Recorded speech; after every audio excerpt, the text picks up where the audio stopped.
Halo anak-anakku kelas 5, apa kabarnya? Semoga tetap dalam keadaan sehat ya nak. Salam jumpa dan salam sehat dari ibu. Tetap jaga kesehatan ya nak. Pada hari ini nak, kita akan belajar agama. Maka sebelum memulai pelajaran, tetap berdoa kepada Tuhan agar Tuhan memberkati dan melindungi kita. Pada hari ini kita akan mempelajari tentang Raja Salomo. Pada minggu yang lalu kita telah mempelajari tentang Daud sang pemimpin.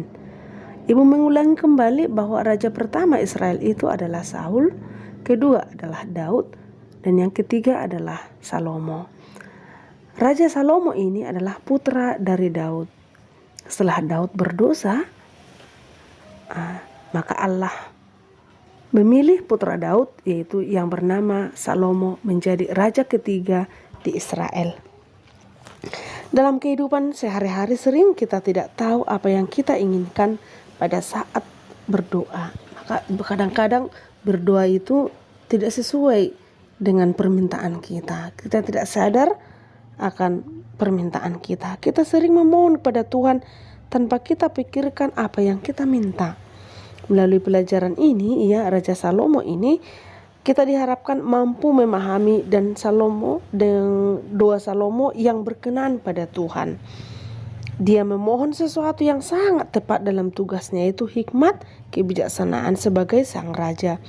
Bijaksana berarti mampu mengambil keputusan dalam menghadapi permasalahan dengan cara yang benar dan sesuai dengan kehendak Allah. Maka Raja Salomo dikenal sebagai raja yang bijaksana. Anak-anakku yang baik, ibu akan menceritakan kisah Salomo, hikmat Salomo pada waktu memberi keputusan, yaitu 1 Raja-Raja bab 3 ayat 16 sampai dengan 28. Pada waktu itu masuklah 2 orang perempuan sundal menghadap raja, lalu mereka berdiri di depannya. Kata perempuan yang satu, "Ya tuanku, aku dan perempuan ini diam dalam satu rumah, dan aku melahirkan pada waktu dia ada di rumah itu.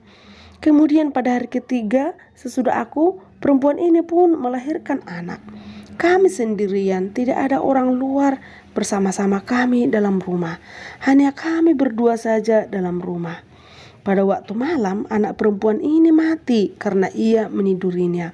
Pada waktu tengah malam ia bangun, lalu mengambil anakku dari sampingku, sementara hambamu ini tidur dibaringkannya anakku itu di pangkuannya, sedangkan anaknya yang mati dibaringkannya di pangkuanku. Ketika aku bangun pada waktu pagi untuk menyusui anakku, tampaklah anak itu sudah mati, tetapi aku mengamati dia pada waktu pagi itu, tampaklah bukan dia anak yang kulahirkan." Kata perempuan yang lain itu, "Bukan, anakkulah yang hidup dan anakmulah yang mati." Tetapi perempuan yang pertama berkata pula, "Bukan, anakmulah yang mati dan anakkulah yang hidup." Begitulah mereka bertengkar di depan raja. Lalu berkatalah raja yang seorang berkata, "Anakkulah yang hidup dan anakmulah yang mati." Yang lain berkata, "Bukan, anakmulah yang mati dan anakkulah yang hidup." Sesudah itu raja berkata, "Ambilkan aku pedang." Lalu dibawalah pedang ke depan raja. Kata raja, "Penggallah anak yang hidup itu menjadi 2 dan berikan setengah kepada yang satu dan yang setengah lagi kepada yang lain." Maka kata perempuan yang mempunyai anak yang hidup itu kepada raja, sebab timbul belas kasihnya terhadap anaknya. Katanya, "Ya tuanku, berikanlah kepadanya bayi yang hidup itu, jangan sekali-sekali membunuh dia."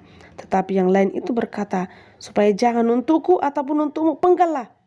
Tetapi raja menjawab katanya, "Berikanlah kepada bayi yang hidup itu, jangan sekali-sekali membunuh dia, dia itulah ibunya." Ketika seluruh orang Israel mendengar keputusan hukum yang diberikan raja, maka takutlah mereka kepada raja, sebab mereka melihat bahwa hikmat dari Allah ada dalam hatinya untuk melakukan keadilan.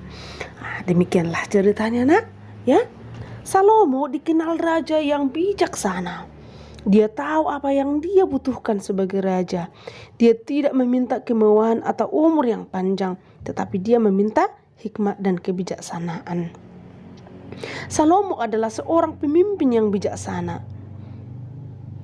Tuhan sangat senang dan berkenan pada pemerintahan Salomo, sehingga Tuhan selalu mengabulkan doanya. Tuhan memberikan kekayaan, kemasyuran, berkat dan juga umur yang panjang.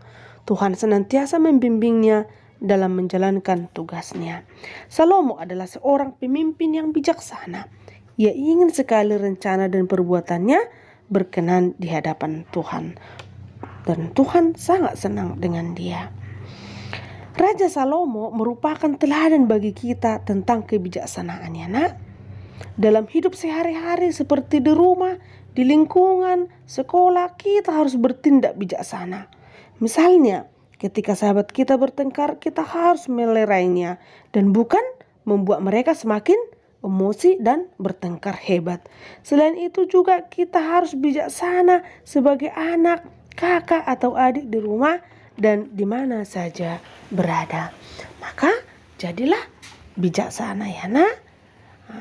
Doa kebijaksanaan Salomo nanti akan Ibu buat di sini. Sekian dan terima kasih.